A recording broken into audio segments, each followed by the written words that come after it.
All right. I got Bethany here. She's the co-founder and CEO of Sendspark. You guys started the company in 2019. It looks like, according to LinkedIn, you guys are like 40 people, 30 people. Is that roughly directionally correct? Probably closer to 25. I think there's a lot of 25 like advisors and contractors, investors on there. advisors. Yeah. Okay, 25 people. There we go.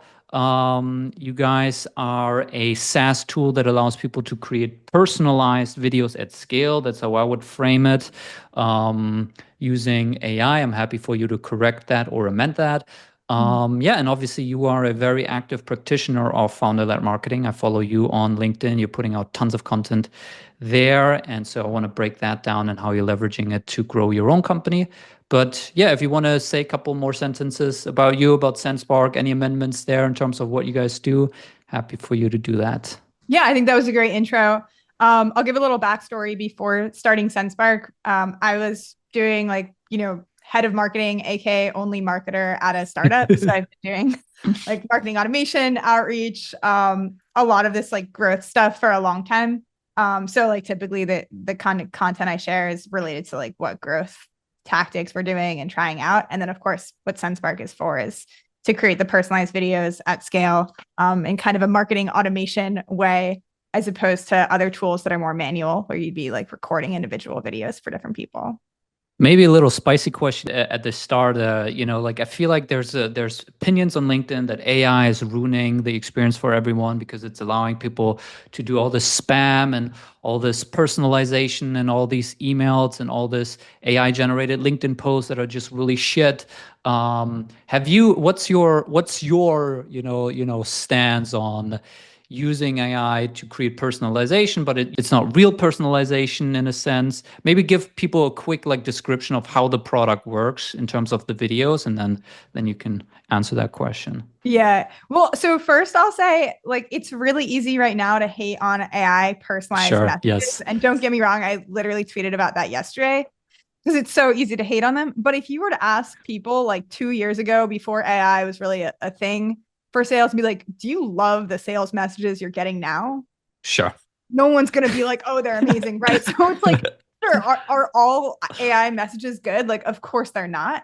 But if you're able to kind of test, experiment, figure out something that works really well and figure out a playbook that works for you, it's super powerful. And the way I think about it is anything you can build an SOP, like a standard operating procedure around, you can probably automate and scale with AI. And that's what our product does. Like, we're not like using AI to think for you. We're using AI to take a video that you've already made that you know resonates and then personalize it at scale by changing different names or like attributes of the video to make it relevant for different people. Yeah. But like ideally you should kind of know what someone's looking to buy in your product before you're sending the video. So you can't expect AI to do everything and you can't expect it to always be good. But I think honestly, a level up in a lot of ways than For the people who have not used SenseBug, the way that I would describe it is if you want to send, like, let's say, a loom to a prospect where you break something down. Let's say you create a video of their website and you create a little video saying, hey, I looked at your website and I noticed that you guys work with these types of companies. And I'm just wanted to mention that we do this work where we help people improve their website.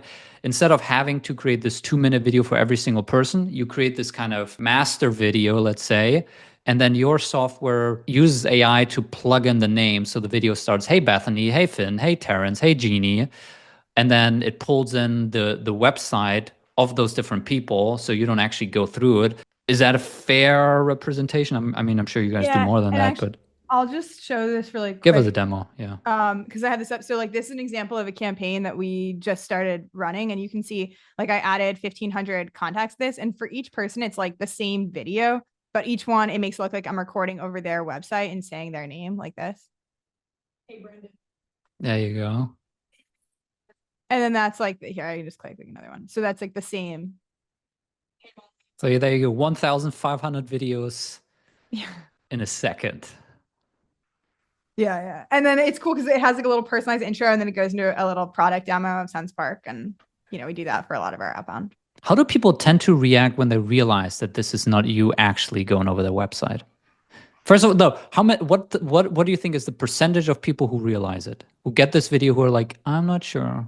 It's definitely not zero because I've talked to people who are like, oh, I received it. And I could tell, like, someone said it yesterday. I remember, just like, I'm a savvy marketer. I could tell But I liked it. And then, he scheduled a demo to see the product himself. I think that people expect that a lot of sales outreach is not personalized. Like you don't expect every email you get is Yeah. personalized to you. So it's not like if you're looking for it, you'll find it. But also I don't think most people think that it's AI. Like it's kind of hard to tell because we're just changing like a single word in the video. And it's not like the whole video is generated where there's more opportunity for stuff to go wrong. So Right. Yeah. And how do people tend to react when they do realize it? Are they angry or are they just kind of curious and it's like, oh, that's so cool that you figured out how to do this? from what I've heard, it's only been cool, but I really think most people don't know. Yeah. I think it depends on the space a little bit too. Like a lot of our customers are reaching out to people in like less technical spaces. Like if you were to reach out to someone who works for another AI sales platform, like they're Yeah. probably going to look for it. But like most people aren't doing, I mean, most people aren't even sending videos, let alone AI videos. So Yeah. Yeah. I Yeah. don't think people are necessarily looking for it. Fair. All right. Now let's go into the founder-led marketing aspect. So you are very, very active on LinkedIn. For people who don't follow you, you have 25,000 followers and you post a ton of content, both yourself, right? Kind of, it's Monday morning. Here's my outbound stack for the week. You're on a ton of webinars, obviously this one, but also other people's. You're also sharing content where people might be tagging Sendspark. A lot of your content is actually getting really, really great engagement. So give me like the mini story journey here from you deciding to do this, starting to do this, learning it, getting to 25K followers. Yeah, it just kind of happened naturally. Like I think I just decided I wanted to like post more on LinkedIn because we're like a lot of our customers are on LinkedIn. We sell to Yeah. sales. And then as we started doing it, I just kind of built a habit around it. And then it was something that was so beneficial for the business. Like there was immediate reinforcement to keep going. So, once I was like, oh, this actually is helpful to the business, I'm going to invest real time in it. And that was probably a year ago. So even I feel like I've been doing it for a while now, but I think it was really last December that I started posting consistently, and it's been like a year and a couple months now. Is But it fair that I valuable. feel like at least that's how you got on my radar is where you created these videos of process workflows that included our B2B, and then Adam Robinson would like post it as his own video and say, "Hey, if you want to use our B2B, here's a process." Was that like just randomly I stumbled upon that, or was that like an intentional thing that happened? I didn't even know he was going to post it until I was live. Oh wow, I was like, okay, how do you get that MP4 video? I must have sent it to him at some point and didn't even remember. Yeah. It's like not that intentional. But that's the thing is like if you do it a lot, like I'm not yeah, surprised stuff like that will happen. And what I try to post, my content comes from like calls that I have with customers. So either like, I'm on a lot of sales calls, even if I'm not leading them, like I'll be on to like help different things with my team. And same with onboarding. And hmm, so when someone has like a really interesting question or a really interesting use case or just something I feel like I hear a lot of it, I'll try to turn that into a post. And then that's how I kind of know it'll be relevant. I'm like, this is relevant to this one person on the call. It's probably relevant to more. yeah, And so that kind of workflow with RB2B, I feel like was coming up already because a lot of our customers use RB2B or something like it to track visitors and they wanted to automate videos. So I created the post really to help our customers. But then I think Adam or maybe Pete on his team asked for the video at some point, and then it was hmm. great and post it because it got us a lot of engagement. But that's not even like why I made the videos, just to help out our customers. Is your conclusion from this that you should never not be involved in customer demos?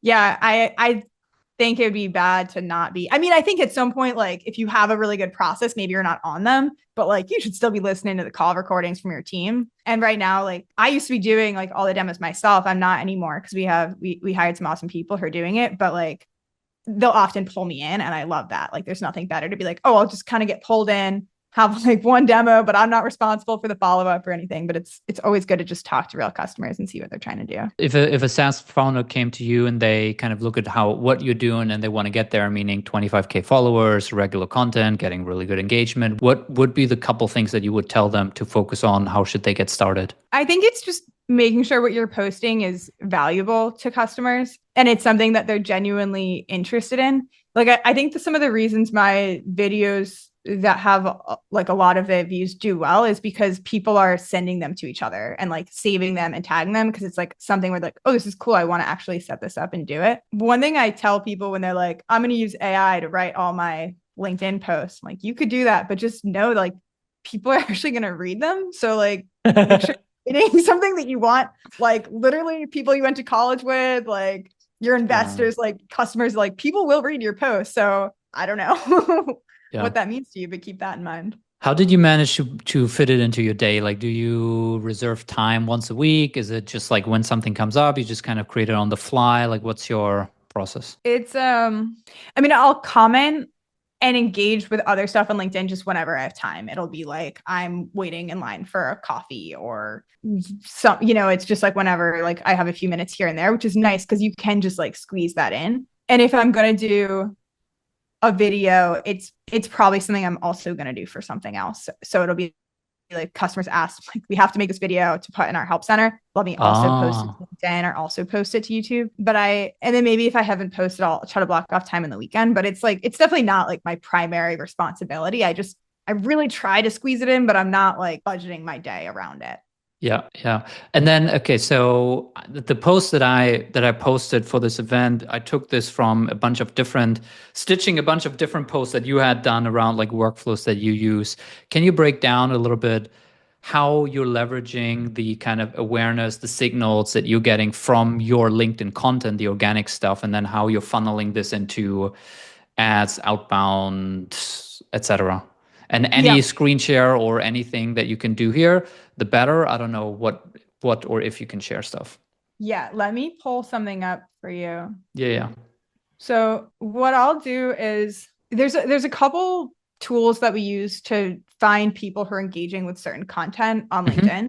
And the way I think about it high level is like when you're posting, or maybe it's not even you posting, but if you're kind of keeping an eye on what else gets posted, there's certain things that if people engage with indicate that that person could be interested in your product. And it's not like definitely a hand raise, they're like throwing money at you, right? But it's like better than nothing. Yeah. And so like anything that's like related to a topic you sell, like partners you integrate into.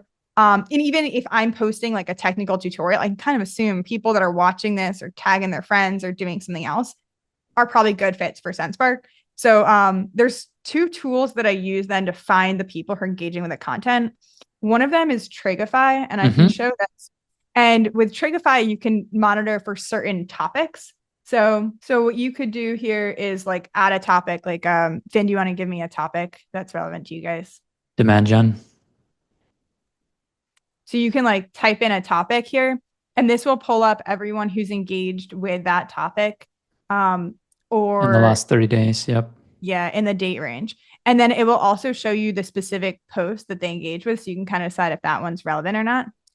And so there's not people who posted about it, but who engaged on a post that posted about demand gen. Is that correct? Yeah, I think they have to comment though. I don't think it's just everyone that liked the post, but there's another way to get that. Yeah, so it'll be like people who commented or liked something related to it. And then you know, you can add other topics, but what's also cool about this tool is filter you by can job title. Yeah. Because before we were doing this, we weren't filtering with job titles. And it was like, oh, great, I got 1 million replies. And then you're like, wait, I don't want to see them with these people. So you can filter in for titles and things that you want here. And then what you can do is you save this as an audience, and then you can export it either as a CSV or you can push it into like Clay, the growth machine, and they have some other integrations. So you can start reaching out. So I really like this tool as like high level. You know, you can pick really broad keywords and then you can filter down to specific things. Can we just stay a moment on here? Because I think, you know, the idea is essentially, instead of just pulling a list of people who have a certain job title or firmographic, we're looking for people who have affinity to a topic, right? And so I think the what can easily happen is that people just go way too broad, and just because people talk about demand gen does not mean that they're going to use our service or product. So like, what have you found in terms of like how narrow or not narrow you should go in terms of like the topics? Yeah, great point. So actually the way I think about Trigify specifically is these are people who are interested in the topic. So I want to connect with them and kind of play the long game a little bit. So what I'll do is I'll connect, and then in the connection request or like right after, I'll send just a quick video to be like, hey, like great to connect. Like here's a little more about what we do. Um, but then there's no like automation after that. Like I'm not like really trying to book a call with everyone. I just want them in my network because then I'm going to keep posting. And then I'm going to, at some point they're probably going to come to us, or there might be another one that's like super high intent that Yeah. I'd be a bit more pitchy for. And But then I you think use in like general, Hey it's key. Reach or Smart Lead or Expandy to reach out to connect with these people automatically. Yep. Yeah. So they have a direct integration with La Growth Machine that I know Uh-huh. you can use for LinkedIn automation. I actually use Expandy because we have a really good Sendspark integration in Expandy to create the AI personalized videos automatically in that platform. So I'll Mm-hmm. download these as a CSV and then upload them to Expandy Oh, and then send it out that way. Um, manual, huh? yeah, I'm like, oh, well, No, I sometimes love. it's even longer to automate. I'm like, I guess I could push it to Yeah, Clay and automate exactly. that way. And I'm like, no, I'll just download. Also, Right. to be honest, I do it manually because I'll go and I'll like skim through and I'll like delete competitors or something. So you could just automate Mm, it all, but sometimes I'm like, it takes like 5 minutes. I'll just okay. Yep. keep an Yep. eye on it. The one problem with doing this, by the way, is it does connect so you could automate, but it's not like connected to your CRM. So it doesn't necessarily exclude people that you are already talking to. Yeah. And I've noticed sometimes like it'll pick up my posts in here. And so like you just have to be a little bit Mm, careful about like being too pitchy. So that's why again I think, hey, with this, my goal is just to connect, widen my bubble, but like I'm not really mm-hmm. trying to Mm-hmm. be as pushy because you don't know how that would work. That said, Expandy is another tool we use. And for this, they have a lot of different ways that you can search people on LinkedIn. So it's not as general as you can put in a topic like Trigify, but if there was a specific post and you want to scrape everyone who even likes the post, or everyone who is attending an event on LinkedIn, or like there's a bunch of different things. Let me see if I can. By the way, we're using Trigify too. One thing that I'm Oh noticing yeah. is that it is quite strong for, let's say, the big audiences on LinkedIn and the kind of marketing sales spaces. We work with a lot of technical founders, and it becomes a lot harder once you're like talking, if your keyword is like GraphQL or site reliability engineering or stuff like that. So there's definitely much fewer people and just less data because obviously you can't crawl the whole of LinkedIn. But yeah, Yeah, I mean that makes sense. I wonder if there's similar tools for Twitter too, because I feel like with technical people you might get more on, or sorry, X than you would sure. on Yeah. LinkedIn. Excuse Um, me. so I'm gonna recommend this tool as well. So this, if there's a specific post, especially if there's like a competitor post, like a workflow that or like something that's relevant. I'm like, oh, I know Mm-hmm. we could do this better, or people who post this will relate to it. You can add this specific post here. You can also grab followers of your company. So this only works with your own company. I wish it worked with other companies. That'd be Mm-hmm. great. But Mm-hmm. you could say like people follow the company again. You just like send a connection request or something and Yeah. add a little video or message, or people going to events. So you can get all this. It's like a little bit more specific on Expandy. So we use both Mm-hmm. just to get more signals. And we also use RB2B and Warmly. So we get the website signals too. So we're basically like Mm-hmm. tracking a lot of topics on LinkedIn, tracking everyone on our website, and then have some more specific like outreach here. The nice thing about this too is they have a native expand or a native Sendspark integration. So what you could do if you're going to automatically send a connection request or like a message, then you can use the Sendspark integration and you can like Uh, add a Sendspark dynamic video in. So it'll just have a placeholder. And then as you add contacts in and like automatically send the message, it'll automatically create a personalized video and send it. So this is pretty cool if you're doing LinkedIn automation and want to send videos at scale. what are all the signals you're tracking? So you're looking at website visitors using Mhm. Warmly. You're looking at people who engage with your posts, I'm assuming, but then also certain competitor posts talking about similar things, and then also certain people just talking about general topics that are in your sphere of things. And then you're also tracking. I'd say events, but not always. But like if there's a LinkedIn event, So um, all of you guys, then all of you guys here will get a will get a video message by Bethany afterwards. Be prepared. oh Um, yeah, let's do it. okay. What are the main sources, let's say? Another thing we do a lot of is it's not exactly signals, but we'll do lookalike audiences. So we use Ocean for this. I know there's other Hmm. tools too. And then you can put in a domain of like customers that you know are successful with your product and then I find think it's other companies. ocean.io, right? Yeah. Yeah.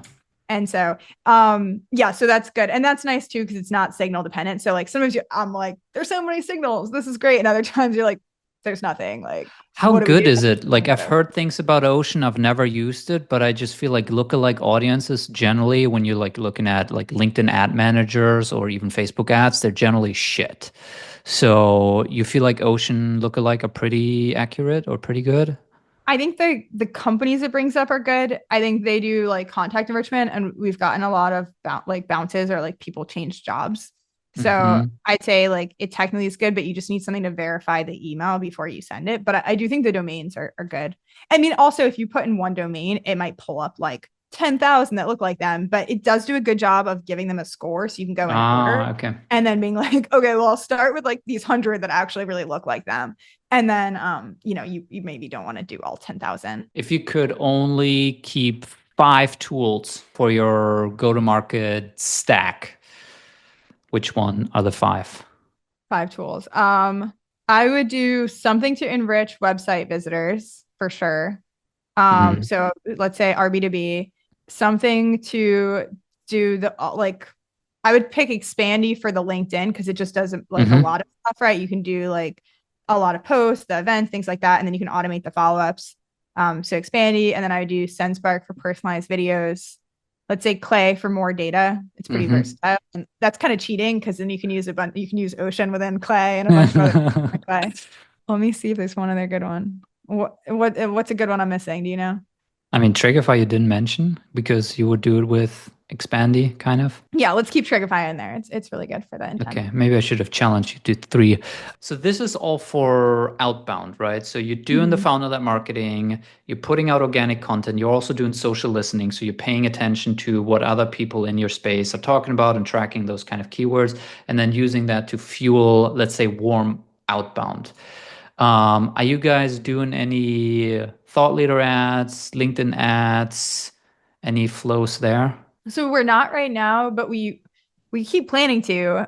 We just haven't like officially started. And the way we're thinking about it is we want to boost the posts that are already doing well because we know they're like resonating with people, but to get them in front of other audiences.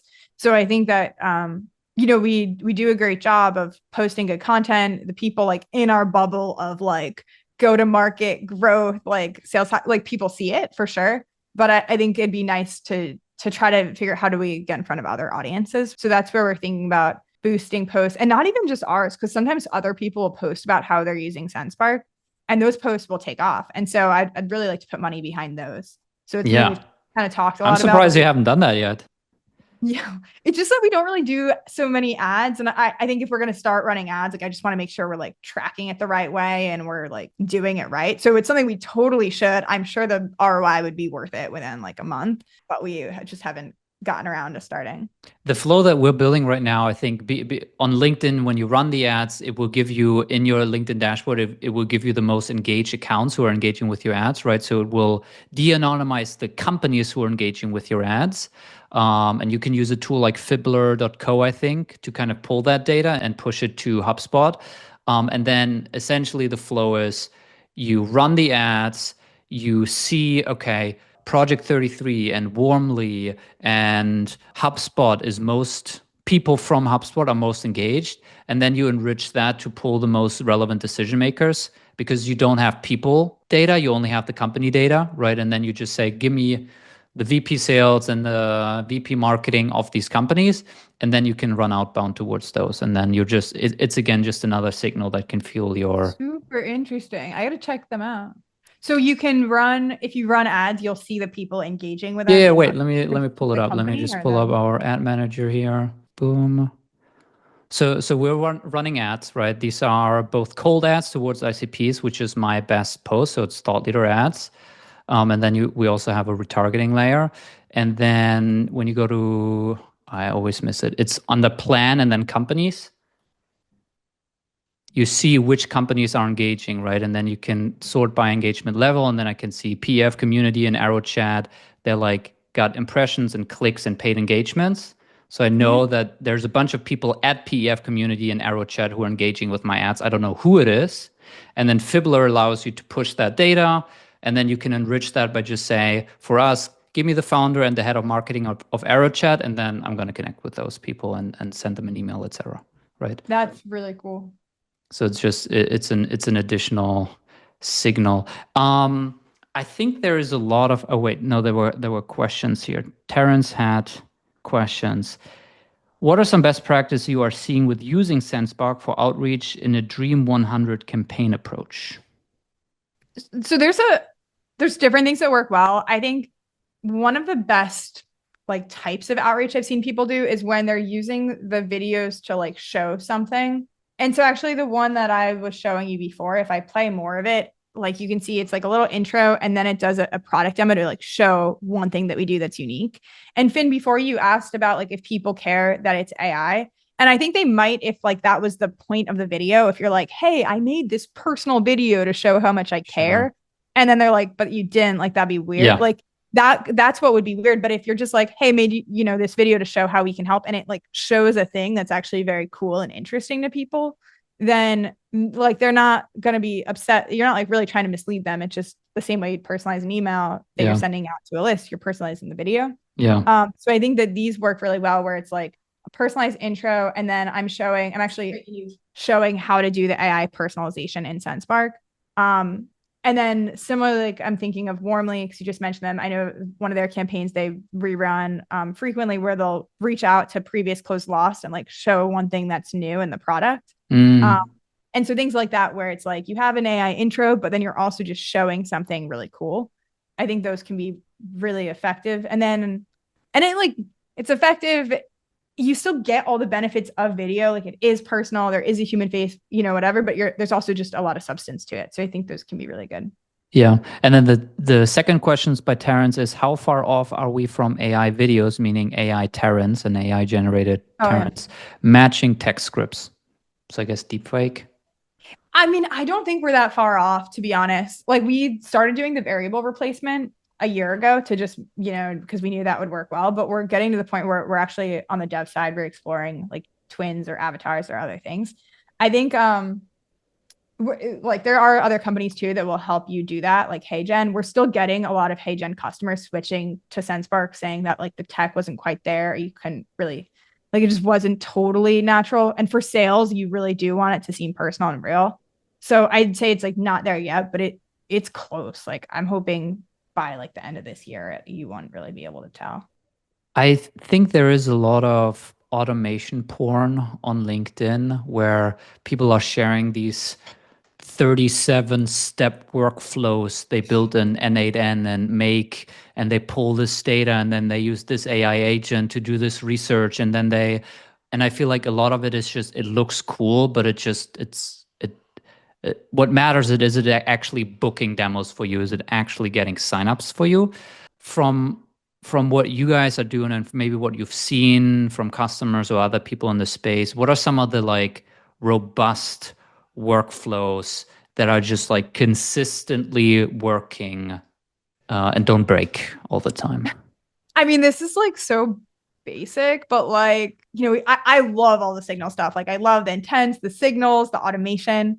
But I think there's just a lot of value to like, you have a list of leads, like just like create the videos and send it out in a basic prospecting sequence. Your reply rates are never going to be that high because it's cold. Like you're not going to get the like 30 to 60% you might get with like the high intent, like trigger stuff, but like you still might get like a 5 to 10% reply rate for like a super cold list. And that's where I'd say the lookalikes, if you can get reliable data is actually really helpful because you're not dependent on anything else. You're just like, hey, find me customers that fit my ICP. Like, let's just generate some videos and send out some emails. And, you might have to be manually checking some things and doing whatever, but it's going to work consistently. And you don't need to be like super skilled to do it. Yeah. I think that's like something we're seeing a lot too, is like, you do get all these really cool automations, but then your like normal SDR isn't even able to connect their outreach account or connect their Salesforce account. Like so they can't actually use everything, but the basic stuff can actually work really well, even though it's a little bit more manual. Any other workflows that you kind of just keep on autopilot because they just work? Good. Like reaching out to previous closed lost and like canceled accounts, I think is always they're always going to be your warmest leads. I also think with close loss, so I don't know if other people have this issue. Maybe you guys run your companies better than we do, but like no one's ever good about writing in reasons for close lost. Like deals are won, but they're never really lost. And then, you just kind of have an automation that's like, if there's been no activity for 2 months, just move it to close loss, but there's no real data. So then when people try to run close loss campaigns, they're like, oh, we want to know the reason we lost the deal. And that's your excuse for never running the campaign because you never wrote down the reason. So they just like, don't even, sounds bad. I'm like, don't even try. Just like reach out to like, everyone every now and then with like a, hey, what's new? And that way, if your data isn't perfect, it doesn't stop you from getting the emails out. That said, of course, if you have a better process, you should do it the right way. But I'd say don't let not having perfect data stop you. Yep. Any other workflows? Those are the main ones that come to mind. That and like the website visitor one's really solid. Yeah. I feel like just connecting with people on LinkedIn is just a no-brainer. Like, yeah, build a list of either people who visit your website or who are just your target accounts or people who engage with other relevant topics, and just send out the 100 connection requests per month that you can send, 400 per month, 100 per week. For sure. And actually, even if you're not using a tool to like automatically scrape posts and reach out to people, like just grab a post where there's a lot of people commenting and you're like, these are my people, and just manually reach out. Like, you're right. How big of a TAM do you feel like, or how many accounts should exist that you can realistically sell to, where you feel like AI generated videos make sense? Meaning, if I'm selling to Fortune 500, I'm just gonna go out there on a limb and say, don't use AI generated videos, and just literally create a just fully customized video, because there is only 500 Fortune 500 companies out there. Yeah, I think so one thing I'll say for Sendspark, we have the AI generated videos. We also have like normal videos, same as Loom and Vidyard. And then we also have combined videos where you record a custom intro and then like stitch it with another video. So you're not repeating the whole video, but it's not AI. You'd still be like, hey, Finn, you asked about our Salesforce integration. Here's a video, and you like stitch them together. So I'm just saying this, I'm not like biased. I'm like, we support them all. It doesn't all have to be AI. Yeah. But that said, I do think that even when you're selling to larger companies, you might not send AI videos to the main decision maker you're trying to talk to there, but there might be multiple people involved in the decision that you might want to win over on board. So I was talking to someone who works at Deal a bit about this, who uses the platform, and what she was telling me is like, for her super decision makers, she's making personalized videos. But then for other people who are maybe involved in the decision, but not decision makers, she'll have AI videos that just kind of show better than Rippling or whatever else they're using, and then send those out. So they're actually doing a bit of, it's just they're segmenting based on the role and the buyer and who they want to make sure has the personal touch, versus like, we just want them all to see why we're better. So that's interesting. All the potential influencers. And now let me share my screen here. You get a lot of people. So this is your LinkedIn, your posts again. You get a lot of people. This is senior sales staff at Deal. It's probably the person you just mentioned, tagging Sendspark, right? Here's another person, Ilya, tagging Sendspark, right? And here's another person, Dwin, tagging Sendspark, right? So you get. There's another person tagging Sendspark, right? Like, so you have this whole like viral loop. First of all, am I correct in assuming that at least these people are not paid endorsements? Yeah, no. Like Ilya, I mean, no one's paid Ilya. I've partnered with him on other stuff, but not even anymore. He used to work at Expandy, and then that one's our customer. But let's say 80 to 90% of these are just random people who use your product and decide to mention you in a LinkedIn post, right? Have you learned anything on like how to spark this, how to get people to talk about your thing and post about them and tag you in it? Because I mean, that is the best marketing, right? Someone else saying, hey, I'm using Sendspark and here's how I'm using it, and you get to share it, and you could now run thought leader ads on that stuff. Well, it's funny because we've tried to operationalize certain things. Like, I remember trying to do this thing where if you signed up, we'd like give you 2 weeks free of Sendspark if you posted. And it just like didn't really matter. Like most people didn't do it anyway. And then it didn't really matter because then the people who did, it'd be like their first LinkedIn post ever. So it wasn't really getting a lot of engagement. So I think the point of that is like there's some people that post a lot and it's important to get those people posting, not just necessarily anyone, because if Yeah. they don't have an audience, it's not going to really be as helpful.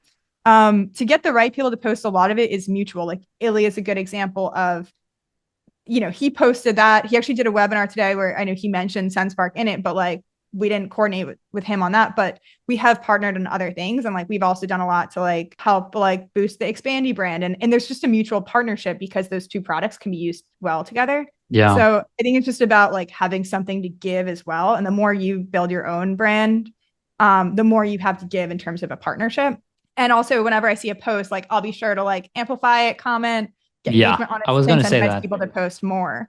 But some of it just when you see it happen in the wild, I think you just got to kind of pounce and like make the most of it and encourage it to keep happening, and then it kind of snowballs. Yeah. But I I'm mean, wondering if you have other advice there. Yeah. no, I think one key piece is that you're so active, right? First of all, you're talking about the product, you're sharing these workflows. People get to see and get inspired of what's possible, then they build their own thing. And then when someone might tag you or mention SendSpark, like you're on there, you're resharing it, you're commenting, you're engaged like that. I mean, that just feels good, right? Like if I tag, I don't know, Warmly or RB2B, and then the CEO of that company comments on my post, plus I'm getting an extra boost and more reach and more likes. Like other people will see that and be like, maybe I should also, make a little video and post about SendSpark and those tools. So I think this kind of advocacy that you're doing is just amplifying it. I do think it's such I see instantly the kind of cold email, whatever. Like they do this a ton where they have someone else who's tagging instantly and then they run a thought leader ads Yeah. amplifying that person. And it's just this really interesting loop where you then get the signals that you can then run. You obviously get the demand, but it feels this like interesting mix between social proof, but you're putting the budget behind. I do think there is a way to probably create a program around that. I think Adam Robinson tried to do this. I don't know if it's successful, where like on their website, there is a thing. If you tag our B2B, we will, and you send me the link to it, we will boost it for you. Oh, interesting. That's actually that is a very interesting idea because that would solve, our issue before. We're like, hey, just post and you get something for free. And then people would post and you're like, well, no one's seeing these posts. They'd have like 2 likes. Yeah. But I think if you boost it, then that could be kind of cool. And you could add like a thing of like, if it reaches at least 50 likes, then we're going to boost it. Because Hmm. otherwise, they might just create a shitty post just to tag you and Yeah. get the boosted stuff. And then you only need to amplify the good stuff that's already validated. All right, Dan Wilson. Okay, Dan Wilson, I know you reacted to the automation porn. Terrence, great pod. You DM'd me that, Terrence. You should have sent it to Bethany too. I'm going to post my LinkedIn in the chat too. Yeah, go for it. All right, audience, Ede, Jeannie, Dan, any questions here for Bethany? I think you need to head out in 5 minutes, something, right? You said you need to head out early? Yeah, that's okay. Okay, so we got Bethany for only 5 more minutes. So if you guys have a question, want to troubleshoot your own workflow, get an idea, inspiration. Yeah, there's a lot for me to take in here. My silence is not lack of interest. It's just more trying to organize my own thoughts on how to use this. Yeah, love it. Yeah, I do feel like, and if you guys, Edip, you unmuted, you have a question? I was just questioning like how much better are these outreaches when you're doing the personal touch to it than when you're not adding it. Do you have any numbers on that? Yeah, because a lot of times people will send like multiple emails in a campaign. So if you're sending like 3 emails, your video is only going to be in one of them. And typically people see 2 to 3 times higher replies on the email step that has a video. So I'd say like it's worth trying out, testing and seeing if people respond better. And if they don't, then you don't have to do it. And if you do, then that's what I'd recommend using it all the time and using it for LinkedIn and other places where maybe you only want to have one step to make the most out of that step. Is your assumption that that will go down over time as people understand, as more and more people use these personalized AI videos and people kind of maybe understand it and see, oh, this might be probably potentially AI generated? I think it's the opposite because the thing is the videos keep getting better and better as people like figure out formulas for things that work. And I think the point of a video is not just to show that you've made someone a video, because no one cares about that. What they care is that you're able to show them something.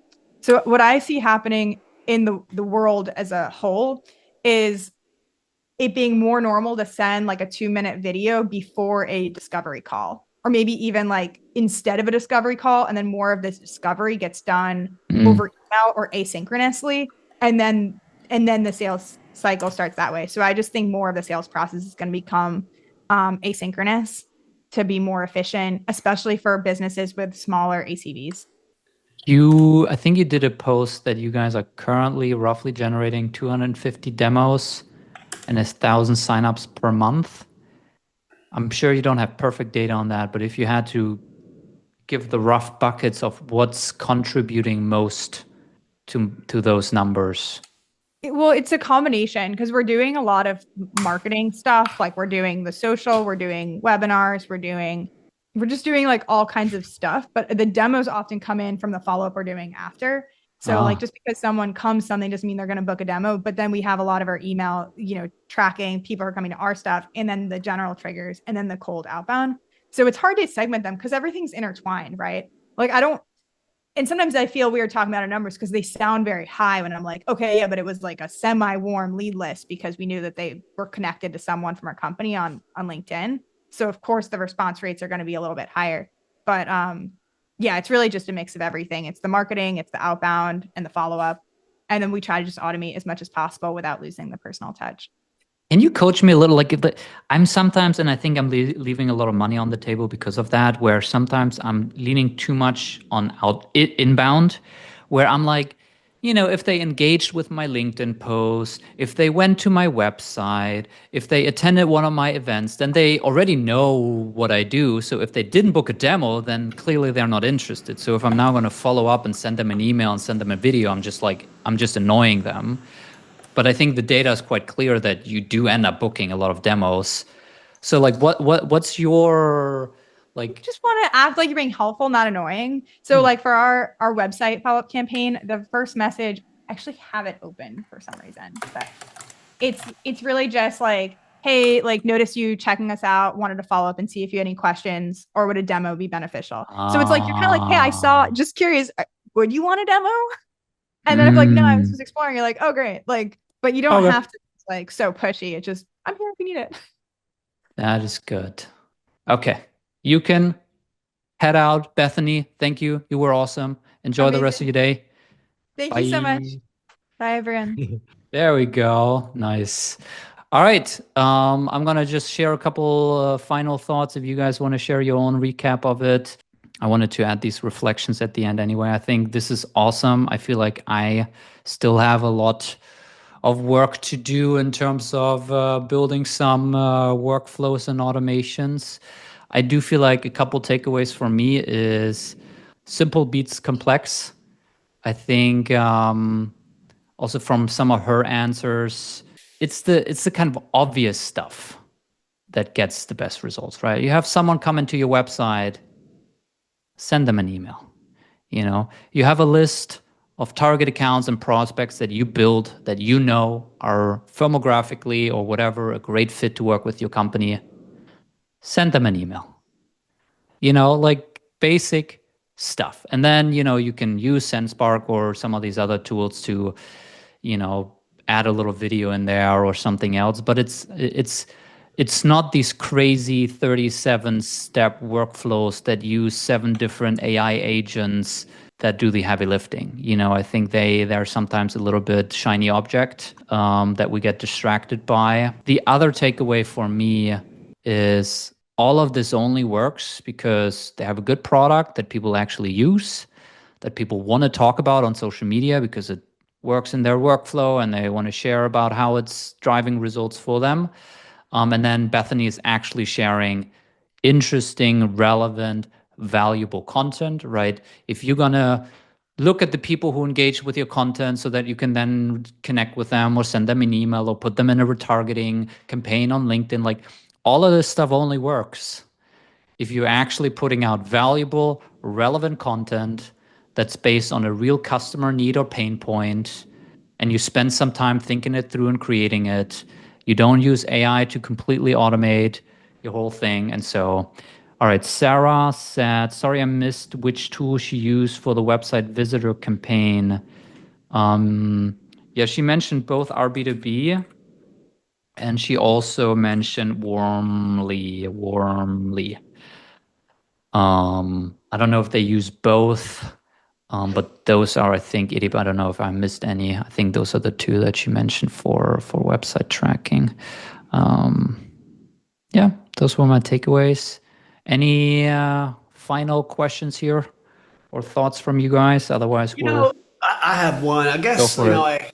there's when you were talking about the statement you made that I wholeheartedly agreed with. A lot of times I think what I'm struggling with is you see someone on LinkedIn, they tell a story about how they got all this engagement. Half of it's survivorship bias with a stroke of luck. It's not repeatable. And it seems like many of these strategies would work if applied in a consistent fashion. But like, how can you try all these great strategies and decide which one to bet on? Like, it's really like creating individual videos sounds great. Like, what do I not do for that? Like, why do I believe this is going to be better than what I'm already doing? And that's kind of where I get sort of stuck. Yeah. Yeah, I agree. There is a lot of noise out there, and I think in the end, I mean, I posted about this recently. I think you kind of just need to pick a channel, a strategy, a tool, and just iterate on that. Like if you think you can just sign up for Sendspark, create your first little video, send it out to a bunch of people, and suddenly like you're booking demos like it's raining money, it's not gonna work like that, right? What do you mean? I have to do hard work? That's no fun. Exactly. So, Idib, you unmuted yourself? I was just wondering if you trying to at some point open up the whole podcast to more than just funnel marketing, because I feel like at some point the conversation around that topic is always the same. So kind of like you're not gonna bring Yeah. someone in that's like gonna say no, it didn't work, and like it's so complex. It's always kind of the same process. But then again, today we had an interesting, I think, interview about some other things around demand gen and what to do and which tools to use.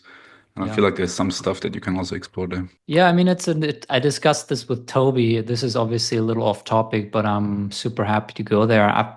I've been thinking about that too, where I feel like I'm hitting a certain level of fatigue, where I feel like I'm just hearing the same thing over and over again, and I can kind of expect and assume the answer that I'm going to get. I don't know if I just need to widen the scope a little bit. And I feel like kind of this workflow thing that we did today definitely went a little beyond. Like the founder led was definitely part of it, but it was not how do you pick your topic? How do you write your hook? Like what tool do you use to track your LinkedIn analytics? It's just like same thing over and over again. Or I just need to maybe cut down the frequency and just only bring the top 0.001% of people who do this sort of stuff on to the show and just talk about like the fringe, stuff that's like the non-obvious things that they're doing. That's besides, I'm posting every week and I'm listening to customers and I'm trying to post something valuable. And then, so I don't know. Do you have thoughts on it, Edip? I think kind of both. So I think what today happened is kind of interesting to like kind of dive deeper on like what next and like what else can you do. Yeah. But then also like if there are those kind of rock stars of found out marketing, sure you're gonna bring them on, sure you're gonna talk about their stories. But as you said, like at some point it's just sure, like what are you doing? We're posting and it's working because we post a lot and we talk about the stuff that's relevant. It's always the same stuff and I'd be willing to run a go-to-market workshop using ChatGPT to show people like some skills and techniques they can do for their own business. Jeannie, I want to make sure that you get to share your thoughts here. Yeah, I think what would made this different, because you're right, it was like, oh, I listen to customers and I do this, I make sure it's valuable. I mean, we talk about that all the time, and those are basics. What made this difference was the tools that she was using to surround herself, not just her own, but the tools she was using to surround herself is what's interesting because she's using it in a sales capacity. But I agree with Edith. This was marketing. This wasn't outreach, inbound, demand gen kind of stuff, which is just all an experiment. at this time anyway. What works for you may not work for somebody else, but it was the other things that she surrounded her method with Hmm. that made it interesting. And because you're always going to look for new tools, there's Yeah. so many. How do you narrow it down for what function you're trying to achieve to really decide that you're going to test with? So I don't know. That's Yeah. what I gained from it. Love it. Chris, you had some thoughts? Yeah, this is exactly resonating with what Jan said. She combined the bread and butter, the standards, the basics, with some options, Mm. high-tech options like AI video. Yeah, this is the other end of the development scale, Yeah. and in between a lot of standards, but nicely put together, like into a good piece of music. And this is, I think, this gives a lot of food for thought. I will definitely ask my head of marketing and my head of sales both to listen to the recording then, and hopefully in 2 weeks, because this, I hope it will trigger some development and this tailoring that John said about making it your own, owning the space for yourself. So I like that very much. Thank you, Finn. Cool. Chris, you'll get priority access. I'll send you the Google Drive file probably either today or tomorrow before it's live on the podcast. Love it, Finn. Thank you so much. There you go. All right, guys. I love this. We'll wrap it up here. Next week, who do I have on next week? Oh, no. Next week, I don't have a guest. But then the 13th, I have Darren McGee on. Pretty excited about that one. And then the week after that, I have Garrett from Directive on. So anyway, thank you guys for joining. I do this every week. You'll see the next time I post about whoever will be joining. Really appreciated the little conversation at the end. If you have any other feedback, feel free to hit me up on LinkedIn, and we'll wrap it up here. Have a good day. Bye, guys.